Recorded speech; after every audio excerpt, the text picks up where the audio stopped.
Paano mong palilitawin ang estado nito? Wala nga nangyari. Tinatanong kayo ngayon, ano ba ang estado ng unang impeachment complaints na ipinail? Ano ang status ng tatlong complaints? Dito pa lang. Kapag hindi mo nasagot ito. Yung naunang tatlo tinutukoy niya saan, bakit ganito? Ang mabigat dyan, pag kada sagot nila, under oath, may panunumpa sila Under oath ito. Ano yan, kapag hindi niyo po. Pagka sinagot mo ng ganito at mali, under oath ka. Nako. Nakukontempt ka. Contempt yan, may kulong mo yan. Dito magkakaala. Dito pa lang sa letter A, hirap na sagutin, ano? Diba?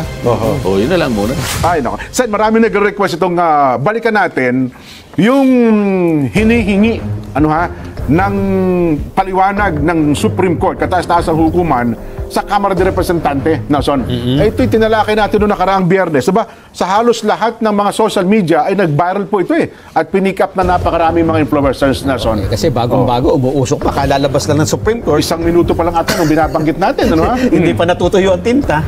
Hindi paliwanag ang hinihingi ng Korte Suprema. Pero dyan pala siya, humihingi siya ng impormasyon. Sapagkat merong dalawang nakabinbin na petition sa kanila. At sabi, para tulungan nyo kami, ma-resolve ito, ibigay niyo sa amin ang mga sumusunod. 10 items yun. Di ba? Mga detalye. I-discuss natin ito, pero dahil sa marami po yung nagtatanong, ni-require po ng Korte Suprema ang House of Representatives at saka yung Senado na ibigay ang 10 impormasyon na kanilang inihingi. Isa-isahin natin, Sen. Hindi, wala na tayong panahon Pero ang masasabi ko lang, yung mga salient points na lang na gusto niya palutangin, Sen. Ang masasabi ko lang, dito pa lamang sa kauna-unahang hinihingi ng Korte Suprema, magkakaalaman na ito. Yung una kasi, yung letter A, the status of the first 3 complaints filed by the private citizens. Bakit importante ito? Para sa akin, kahit ito na lang, dito na tayo magtapos. Alalahanin po ninyo na 3 impeachment complaints po ang naunang i-file ng magkakaibang grupo bago isulong ng House of Representatives yung pang-4. Yes po. So yung unang 3, December 2, nung i-file, yung pangalawa, December 4, at sinundan ng December 19, 2024. Yes. Pagkatapos, February 5, isinulong yung pinirmahan ng halos 215 members of the House of Representatives. Tinatanong ngayon dito sa Korte Suprema, sabi niya, under oath ano ang estado ng unang 3? Nahihirapan silang nahihirapan sila rito. Kung estado, Sen, ano bang dapat na sabihin? Estado ng isang impeachment complaint, kung active or non-active or ano po? Hindi, bahala sila. Estado ang pinag-uusapan. Basta kailangan sumagot sila under oath. Ayun nga, parang hirap nga akong sabihin. Sapagkat tinulugan nila ito Hindi naman pwede sabihin, under oath. To the Supreme Court, sabi niya halimbawa, Your Honors, with all due respect, tinulugan po namin yung 3 impeachment complaint. Hindi po pwede. Yari tayo doon. Kasi paano mong palilitawin ang estado nito? Wala nga nangyari. Yung pang-4 ang dinala ron February 5. December 2, December 4, December 19. Tinatanong kayo ngayon, ano ba ang estado ng unang impeachment complaints na ipinail? Paano mo sasagutin? Paano nila sasagutin? Sumagot ang kasi sapagkat ito nakadirekta sa 2 kapulungan. Kamara, Senado. Yes. Tama yung sagot ng Senado sumagot ang Senado, sabi niya, Respondent Senate manifest that it lacks sufficient knowledge or information on the matter stated under items A to K. Ito yung 10 Wala nang kinalaman ng dito Puro sa House. Status of the first 3 complaints, walang kinalamanan ng Senado rito. Wala po kami. Tama yung sagot ng Senado Wala po kaming nalalaman kasi hinihingi po nyo sa amin. Ang katotohanan, karamihan po ng hinihingi po ninyo, hiningi din po namin sa kanila. Ayun nga. At wala rin naibigay. Ito pa, paano mo sasabihin? Ano ang status ng 3 complaints? Dito pa lang. Kapag hindi mo nasagot ito. Yung naunang 3 tinutukoy niya saan, Bakit ganito? Bakit ganito yung tanong niya? Sapagkat alalahanin mo, merong proseso kung paano mo i-dispose ang isang impeachment complaint. Yes po. Alalahanin din ninyo na, sabi nga nila, there is only 1 impeachment proceedings per year. Ngayon, sabi niya, proceedings po naman, hindi naman complaint ang pinag-uusapan. Kaya nga hindi natuloy sa proceedings na hindi mo ginalaw dahil tinulugan mo. Kasi kung sa December 2, ginalaw mo na yon, natuloy ang proceedings, yun na yon. Ibig sabihin, hindi ka kukuha ng iba pa. So walang kinalaman kasi February 5. So, teka muna. Isa lang na proceedings. Opo. Hinold mo yung proceedings, tinulugan mo, pinlano mo na patulugin para sa ganun yung 4th. Sa inaakala mo, napapayagan. Yun ang Ayun. Kaya pinalo mo ng February 5. Oo. Dito magkakaala. Dito pa lang sa letter A, Ang hirap na magkakaala. sagutin, ano? Oh, may 10 lahat yan. Kapag pinilit nila ito, Opo. nandun na ako sa Senate by, Oo. di ba, yung unang bakbakan dito. Ako ang magpapatunay kung ano yung status nito.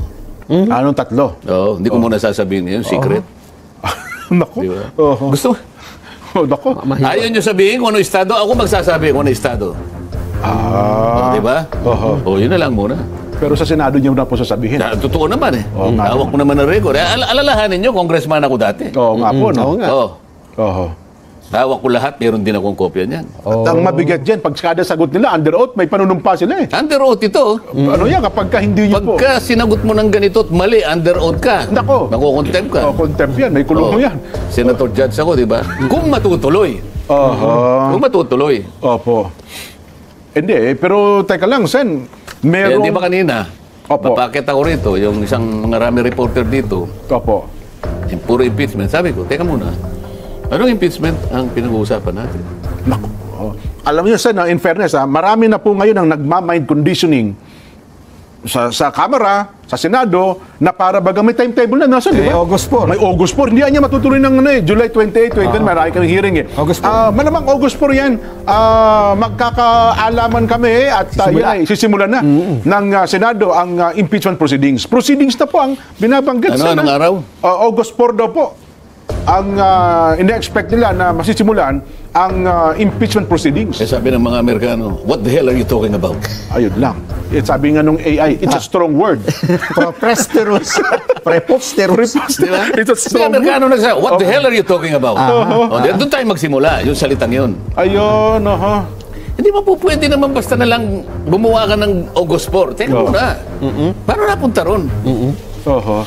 Kasi yun na po, Sen, ang halos, sa social media, sa balita, na para bagang ang binibigyan ng daan ay matutuloy talaga. At lalo pa may survey ngayon. May lumabas na survey na marami daw pong Pilipino ang nagsasabing gusto nilang marinig ang paliwanag ni VP Inday Sara sa impeachment complaint. Sabi ng survey. Yes po. Meron mo palang naniniwala sa survey, Jen?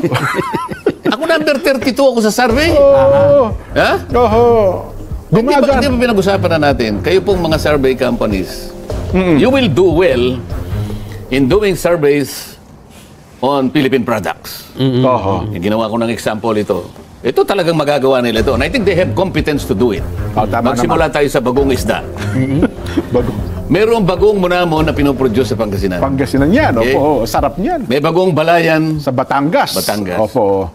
Merong bagong napada sa La Union. Ayan, ako. O mag-survey kayong lahat kung sino yung mas gustong kainin ng Pilipino dito sa tatlong bagoong. Anong klase ng bagoong?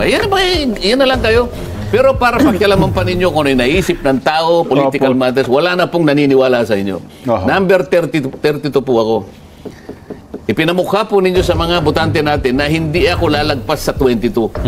Oho. Ito yung bracket ko eh. From 32 hanggang 22 lang. 22 po. Hindi po ba ganun ang ginawa nyo? Mawalang galang na po sa inyo. Kayo pong mga dakilang gumagawa ng survey, wala na pong naniniwala sa inyo. At kapag ka po ipinilit ninyo, baka magkita tayo sa Blue Ribbon Committee. Huwag po ninyong ipipilit ang isang bagay na hindi na pinaniniwalaan ng tao. Yun lang ang masasabi ko sa inyo. Naku, mabigat nga yan, Sen.